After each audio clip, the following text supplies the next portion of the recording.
onset, I need to emphasize a fundamental parameter which has affected power supply in Zimbabwe more than any other factor. It is the fact that our biggest power station, Kariba, rated at 1,050 megawatts, producing the cheapest and the most reliable capacity, has run short of water to such an extent that we are now doing an average of 300 megawatts out of 1,050. So effectively, we've lost 750 megawatts.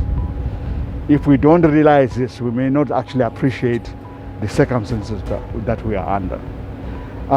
That said, there are moves now to accelerate alternative technologies, principally PV solar, for which there's a lot of investment waiting in the pipeline. And I'm pleased to say that the measures recently taken by the Honorable Minister are beginning to release that capacity. So progressively, load shedding will come to the end almost forever, because we have limitless solar energy in the country. How soon can we have Unit 7 coming back? Unit 7, I think about 3 weeks, it should be back. Yeah, the visit to Wange Power Station has been an eye-opener. I've been able to appreciate the 3 stages, which is stage 1, stage 2, and stage 3 of the Wange Power Station. I've been very impressed by the technology explained to me, which is being employed in units 7 and 8.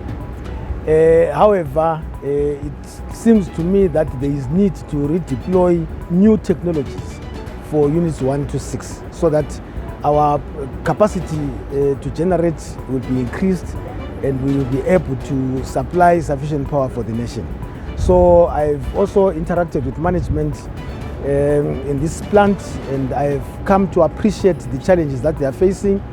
And I think when I go back to the office, it will be I'll be a different man in terms of my understanding of the issues and my role to facilitate their resolution.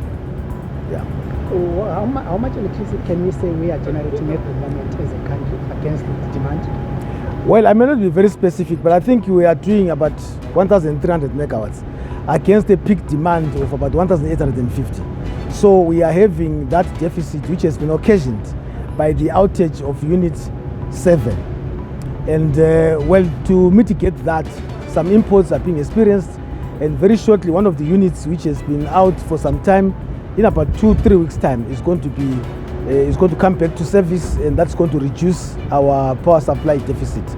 And we should see an improvement in the power supply going towards the end of the month. Although intermittently, with antiquated equipment, you would expect breakdowns.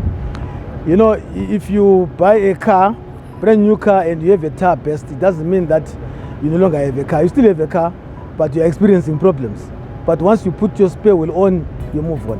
Lastly, in the morning you spoke about some measures that government is adopting to permanently end power shortages. Maybe just a retake on that?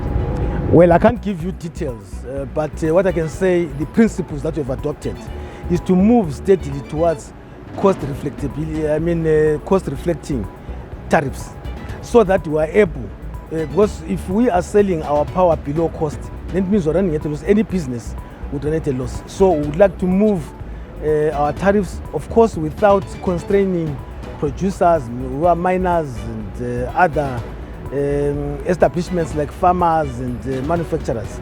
But we would like to move steadily so that the utility is sustainable, it is able to carry its costs, it is able to carry out its maintenance, it is able to even grow its power generation.